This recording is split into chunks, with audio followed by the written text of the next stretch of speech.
Well, greetings, salutations, good day from wherever you are. Thank you for listening to our podcast, Travel With Us a While, where I have conversations with people who travel by land, sea, air, and beyond. And trust me, my guest today is a person who fits in the beyond category. Rick Scammell. He has had his life changed dramatically in 2019, where he had a motorbike accident and decided that he was going to live life the best way he could. So he has a Facebook page where he shares these amazing things and gives great detail of how difficult and yet possible it is to live as a paraplegic and still live your dream. But what I like the best is that he shares all the gutsy stuff, so that if you want inspiration, go and look at this page. Life didn't stop after the accident, just doing it from a wheelchair now. Still doing 4x4, shooting, camping, adventure, work, water skiing, and proving that life really does go on. And honestly, Rick, I take my hat off to you, because it's just inspirational. And I thank you so much for coming and join me on my little podcast. Over to you. Yeah, thank you. That was quite the intro. I've never had one so fantastic before, so thank you for that. Go. Yeah, that was awesome. Yeah, so thank you very much for having me. It's good to share my story and experiences and have a bit of a chat about other things along the way. So I really appreciate you having me this morning. So yeah, for those, I suppose, that don't know, I'm a T4 paraplegic. I had a dirt bike accident in 2019, which is just over 6 years ago now. I had sort of ridden motorcycles or dirt bikes my whole life from a very young age. So I wasn't a professional rider by any means, but I was quite experienced. And Sure. I was camping for the weekend with my partner and some friends at the time, and we were camping on the beach just north of Townsville, and I had friends come out for breakfast on the Sunday morning and had sort of started to pack up our campsite, and had my friend's children on my lap, sort of just putting around the front of my camp, giving all the kids a little bit of a ride on my bike. And just as we were about to sort of pack up to go home, I said, I'm just going to go for one last ride up the beach and give my bike a run, and then we'll sort of, when I come back, we'll load up and we'll leave. And I never came back, unfortunately. So yeah, I wasn't doing anything crazy. I was going pretty fast along the beach, but that was sort of nothing unusual and nothing I hadn't done before. I just so happened to get the speed wobbles and flicked myself off, or high-sided myself from the bike, and landed pretty badly. I don't remember the entire sort of situation, but the bits and pieces that I've pieced together over the years and little snippets that have come back from I suppose, being unconscious and stuff. I high-sided myself, and I remember sort of flying through the air and thinking to myself, like, oh, I'm gonna have a bit of a tumble here. Like, I haven't come off my bike for a little while. It'll be okay though. Like, I'll tumble and I'll have to pick my bike up and continue on. And that was the last thing I remember, until sort of being face first in the sand and sort of like propping myself up onto my forearms, because I was on my stomach. I sort of propped myself up onto my forearms, and I remember sort of thinking, like, something's not right. Like, it was like I knew I was a paraplegic instantly. And Wow. and I lifted my helmet up because had something in my mouth, and I sort of spat on the sand, and I spat blood. And then I remember saying, well, that's not good. And then I sort of went unconscious again and sort of went face first into the God. sand. Yeah. And then I don't remember anything Wow. after that, other than the sound of the helicopter landing and the sort of sand flying around everywhere. So what had sort of happened in the meantime, and it was one of those really interesting, I don't know, I sort of believe in this stuff a little bit, like there's more going on in the universe than what we know, or what we can see, sort of thing, in our reality. And there was a photo of me with my friend's kids on my bike at, let's say, 12 o'clock, just to make it an even number, lunchtime sort of thing. I rode up the beach like 5 or 6 kilometers, like far enough nobody could see me or hear me, was coming back, and had my stack, and my partner at the time, who was on the beach with my friend, said, can we go look for him? Like, I just have a really funny feeling like I just want to go Wow. check that he's okay, sort of thing. And it was lucky that I was on the actual sort of beachfront itself, not off in the bush behind the beach, because of my Yes. internal injuries, I would have died on the beach if they hadn't have found me. Wow. So my girlfriend at the time and friend jumped in the car and drove all the way up the beach, and they got sort of so far up the beach they were like, we would have seen him by now, let's just head back. And they decided to turn around and head back to camp, and my friend who was driving said, I'll just cross this little creek section here and then I'll turn around. Like, it was just easier for him to do that in the car. Yes. So they crossed the creek and sort of came up to a bit of a high section, and that's when they were able to see me on the ground. So it was like one of those Wow, freaky, that was so lucky. yeah, so How lucky. Yes. so lucky. Wow. And from the when the photo was taken to the first phone call to the ambulance, it was something ridiculous, like 7 or 10 minutes. Like, it wasn't, yeah, yeah, Wow. like it Oh wasn't. gosh, that's real. Mm. Good. So very, Wow. very, very lucky, very interesting. Another thing my partner at the time said, that sort of like along with that feeling of something's not right, she said something caught her eye, like in the distance, sort of in the direction I was. She said something black, like she can't explain it, but she said something black appeared to go from the beach up into the sky, and I don't have Goodness an gracious. yeah, I don't have an explanation for that. Obviously, it's not something that was I possible. share with you, I totally understand that. I'm very intuitive. And as a child, I used to have premonitions of things that were going to happen. Really? And it was scary as a 12-year-old. Mm. And I can remember brushing my hair one day, and I had this lady come that I sat next to me, had a full-blown epileptic fit, and her son, who we knew, I was living in Zimbabwe, and the son was studying to be a doctor in Cape Town, which is like thousands and thousands of kilometers. He couldn't get home for Christmas. And so I shook my head and I thought, oh, bloody hell, that's just stupid. And I arrived there, and all the time, the only person I could sit next to was her, and she was on my left, and that was in my premonition. Blow me down if the son doesn't arrive as a surprise Christmas present for his mum. Full blown, exactly what I'd seen. And after everybody gone, like, we were very close friends with people, so we were still there, but all the other guests had gone. And I said to my parents, I saw everything. I knew it before it was going to happen. My dad said, oh my God, I was waiting when you're going to notice that you do that. I said, I don't like it. They said, you can switch it off.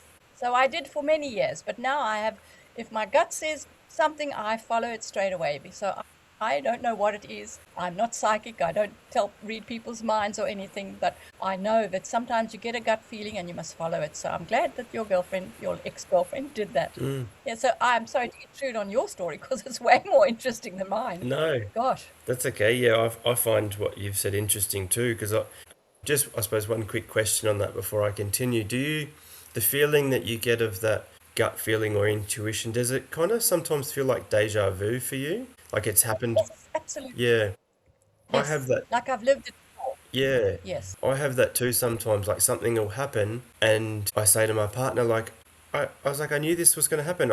In my mind, or I thought about this earlier today, or yesterday, or 2 weeks ago. It's very frustrating because something will happen, and it's often not a fun situation. Like my son fell over and snapped his front tooth in half the other night, and Oh, yeah. that was one of the occasions. I was like, I knew this was going to happen. I literally thought about it today, kind of thing. It's a very Yeah. strange phenomenon, or whatever you would like to call it. I can relate to.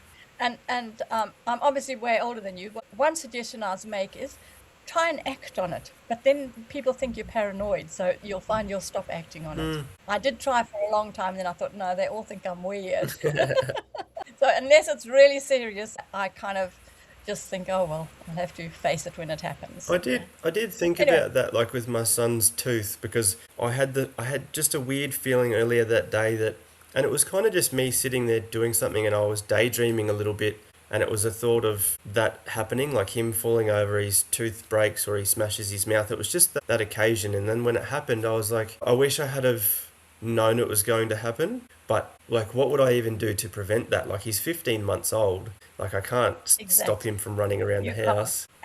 And as a teenager, I don't know whether it was because of puberty or whatever, where I kept knowing that people were going to die. You can't go and say, better go give your mum a cuddle because she's not going to be here tomorrow. That's not appropriate. Wow. Oh, wow, indeed. I haven't, yeah, my sort of feelings haven't been that strong, thankfully, but yeah, just more minor things, I'd say. But yeah, that's interesting. Okay, Rick, so I want to know how long did it take you to recover that you could get enough to be sent home and in a wheelchair and able to sort of care for yourself, as I would the only way I can phrase it. Yeah, so would you like a little bit of elaboration on my injuries before I... I would really think that would be very interesting. Yes, Okay. please. So when I came off the bike, I landed sort of, I would say, like head first into the ground. And that sort of like comes into how I will explain my spinal cord injury. So when I came down head first, my spine and vertebrae compressed.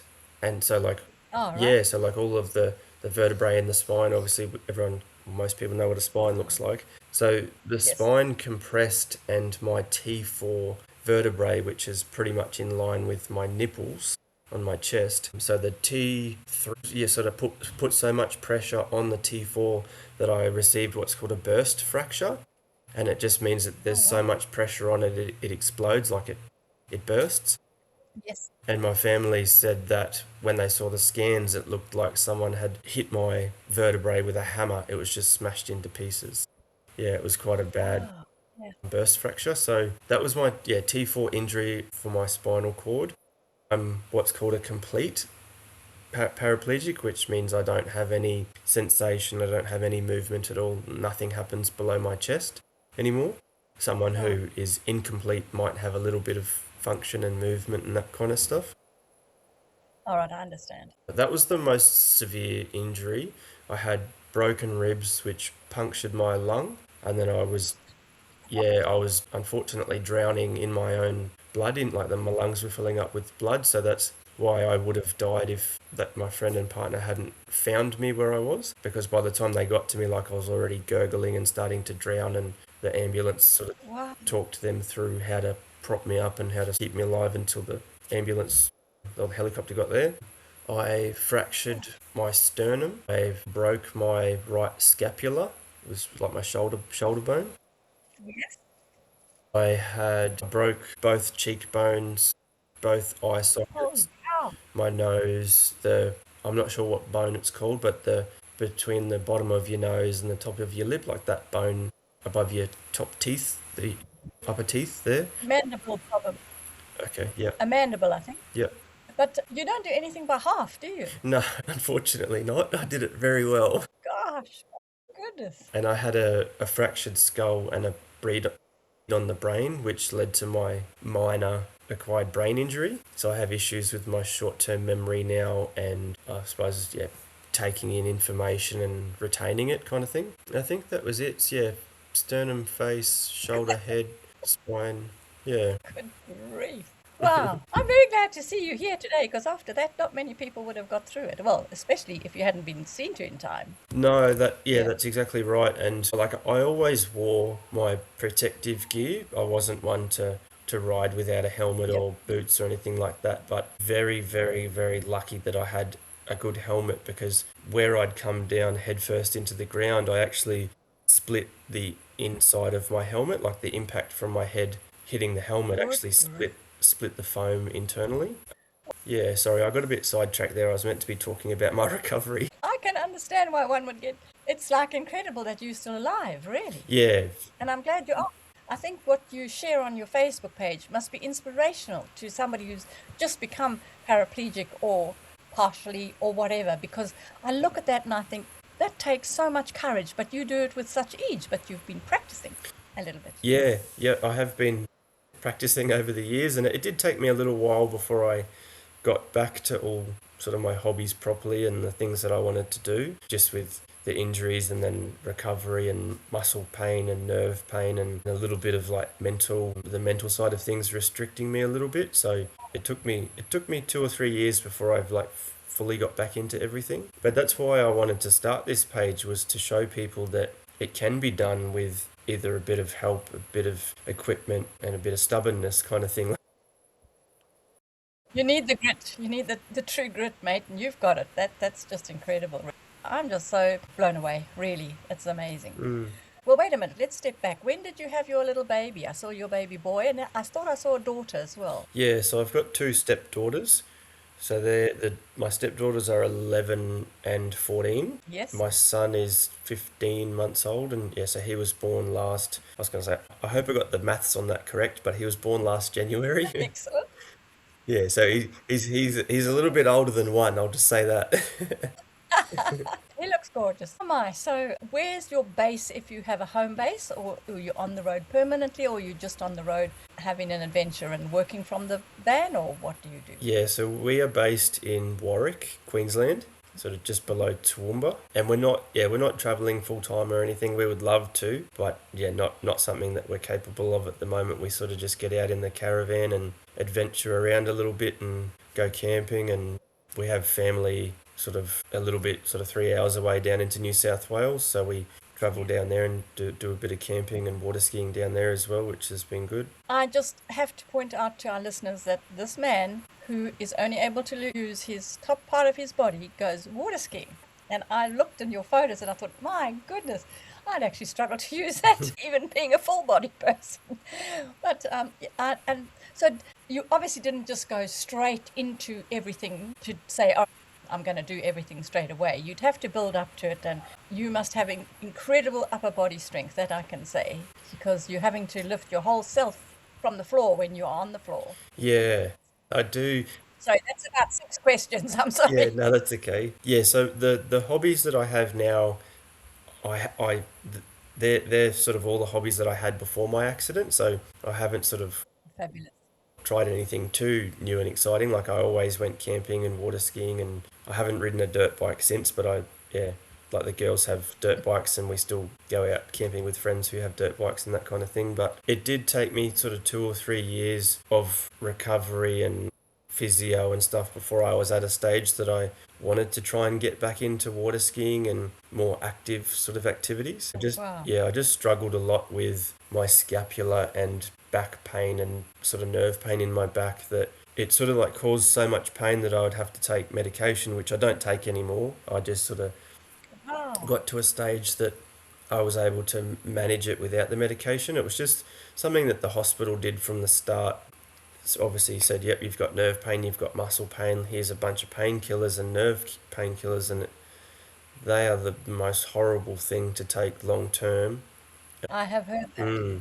It was very, like, I have obviously issues with my brain injury now with sort of short term memory and struggling to take in information sometimes, but the medication made it 10 times worse. I was like very, I'd say foggy, like I just Yeah. very confused all the time. And like I remember one of the things that was like the straw that broke the camel's back, where I got sick of it and I wanted to try and reduce my medication amount. I would get out of the shower in the morning, come into the bedroom to get dressed. I'd get all my clothes out, but forget my socks. So I'd get dressed, I'd get up to get my socks, but forget to get my socks, and I'd go out to the kitchen to have breakfast.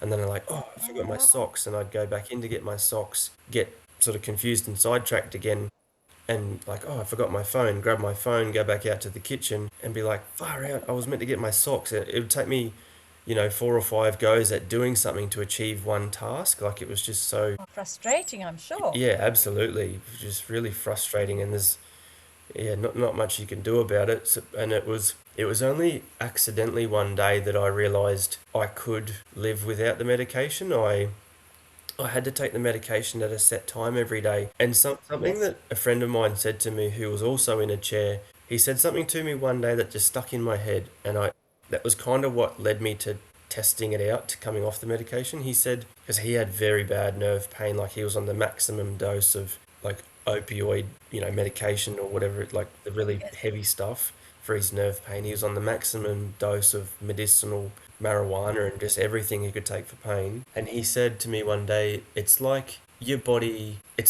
pretends that it's got pain, like the pain's fake, because it wants the medication, sort of thing. It was something along those lines. Like you, Oh, that's interesting. yeah, like your body just fabricates it because it's like, oh, I need that medication to make me feel better. And then, so that stuck in my mind, and I didn't do anything about it for ages. But I was out full driving one day, and I had to take my medication at say 3 in the afternoon, and I got bogged in the car, and I had to wait for someone to come tow me out, and because I was out full driving, and I wasn't home till 6 or 7 that night or later. And at first, my back pain was like sort of excruciating, and I'm like, oh no, this is going to be a really bad day. Like I need my medication, kind of thing. And then like the pain was excruciating at first, and I just had to sort of deal with it. But then after an hour or two, it sort of fizzled out, and it wasn't as bad. And yeah, and I was like, Goodness. that's interesting. And I was still a bit scared of it sort of getting worse. So when I got home, I did take my medication, but then that seed was planted. It was like, well, is the pain real? Because Yes. within an hour or two, I was fine. So then a week or two later, I started taking half a tablet instead of my full tablet. And my body didn't like it at first. It was sort of screaming like, hey, something's not right. I'm in pain. Help me, sort of thing. Yes. And then it's sort of like my body adjusted to that half a dose. And I was like, well, that's awesome. I'm only having to take half as much. And then I sort of, I can't remember if I sort of went like a quarter of a tablet or if I just sort of went cold turkey after that and just tested it out. But yeah, I was eventually able to go to sort of no medication at all. And That's amazing. yeah, my body at first didn't like it, but then adjusted, and I haven't taken any since. So that little seed of is the pain real? And I don't want to say that I had a medication. Maybe I did, but I don't want to say that I had like a medication addiction. But it's kind of like my body was like, oh, every time I have this pain sensor, they'll give me a tablet that makes me feel better. It's sort of like a Yes. subconscious thing, and Yes. then your body just gets used to that. And if you don't give it that medication, it goes, hey, something's wrong. It's a really interesting sort of scenario. I find that really fascinating because I'm waiting to get a total knee reconstruction. And I've been told they give you the most incredible meds, and I don't want them because I'm allergic to just about every damn thing going known to man. Mm. And yeah, I'll keep that in mind when they offer it to me. Yeah, so just quickly on that, I don't know the technical ins and outs of it. That's just my personal Yeah, experience and sort of absolutely what I've understand that. pieced together. But an occupational therapist that I work with, sort of within my role as a support coordinator, she's also like a pain specialist, and Oh, well, yeah, like she's very, very, very intelligent in that sort of role. And every time I talk to her and I talk about pain, she sort of rattles off all this information, and we're on two different levels. Like she's very, very, thank goodness for the short-term memory occasionally. yeah. But if you want, I'll put you in touch with her because she has a lot of knowledge on how the pain receptors talk to the brain and all that sort of stuff. And she's a big, I'd really appreciate that. yeah, Yes, thank you. um, yeah, she's worth having a chat to because she does a lot of coaching around pain and sort of switching it off internally kind of thing with your brain. Yeah. Yeah, oh, that's good to know. So, what's your favorite thing you like to do in the outdoors when you go out? That you had to modify how you do it because of being a paraplegic? Yeah, so I used to like I've got lots of things that I enjoy, but my favorite thing used to be hiking and adventuring sort of it sounds silly, but I would be driving somewhere in my car and I would see like the top of a mountain and it might look like there's a bit of a cliff face or like a peak in the cliff or a peak in the Yes, mountain, yes, and it's really weird, but I would always think like, oh, I wonder what's up there, that like I wonder if there's a cave or a cool view or whatever. And then I would sort of figure out how I could get there, and that I used to hike and I used to take my dog with me yes. and do sort of like adventures like that. So I still really enjoy doing stuff like that. I'm obviously limited to where I can get to now, but I have the off-road wheelchair with the tracks on it. So I like to sort of jump into my chair and take the dog or the kids and just sort of go through the bush or down a dirt road and just adventure and see things. Unfortunately, I had to sell it just recently, but I had a drone that All right, yeah, yeah. so I would get as far as I could, and then after that I would just put the drone up into the sky and go have a look Oh, at stuff, yeah. which was fun. So that's probably my So I can. favorite. One of the things I share with you is I grew up in Zimbabwe, in the middle of Africa, and lots of granite outcrop hills and beautiful mountains. And my father had a saying, if there's something of interest and it's within spitting distance, we have to go and look at it. So spitting distance sometimes was 200 miles. And so I was climbing mountains, going into caves, and it was nothing like, yeah, we didn't have EPIRBs and stuff, personal beacons. Mm. No, don't be silly. We just went.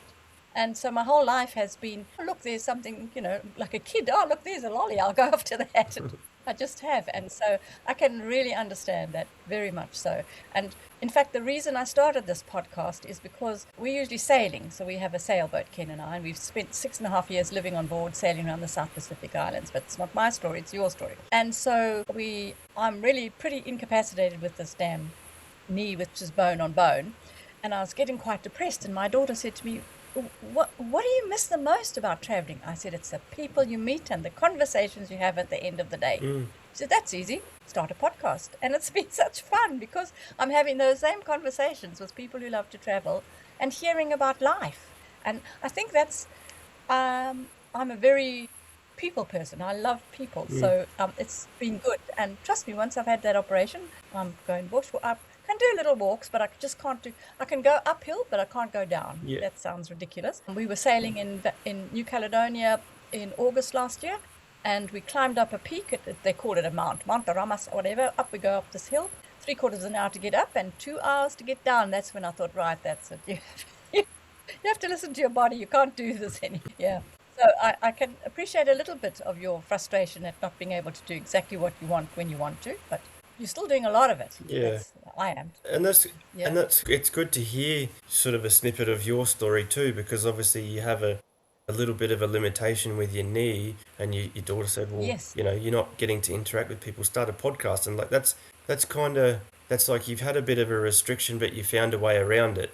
And that's what like my Yes. page is about. Like I want to show people that yes, that something might happen, there might be an injury or a disability or whatever, but there's ways around things to still do the things that you enjoy. So yeah, thank you for that. Absolutely. I'm sure that's what drew me to you. I just thought, oh my gosh, this man is just putting it out there.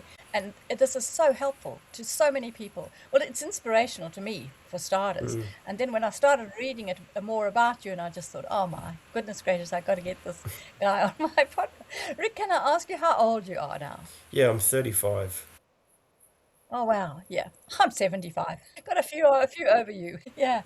And so have you got any plans in the future for doing any specific places you want to go to, or are you really happy with where you're going now? Before you answer, I just must say that on your page, on your Facebook page, which is called Life Goes on Adventures, and I'll leave a link in the notes, you actually seem to be doing bushwalking and water skiing and going to remote places still, even though you don't have a sort of the way to get there. You get a lot of being pulled along on a mat to get to over rocks and things. And so I wonder, do you have this need to go somewhere you've never been before, or is there enough around you? And I've explored around Townsville a lot, and I even know that beach you're talking about. Okay. Yeah. um, So what's the plan? so there aren't any sort of plans set in concrete yet. We are sort of just happy sort of adventuring around to I suppose the common places. We are a little bit mindful of what kind of terrain is there when we get there. Like just like For sure. although it's still possible for me with a lot of help and the right equipment, it's something that we're mindful of. So yeah, we're kind of just enjoying at the moment traveling within sort of 3 to 5 hours of our home base in Warwick. I did in 2022. I did a massive road trip from Townsville all the way across to a friend of mine that was living 3 hours north of Perth in a town Wow. called Carnamah. So I did that, but that was before we had our caravan. That was like a really big road trip that was quite awesome, and I got to see a lot of Australia that I hadn't seen before.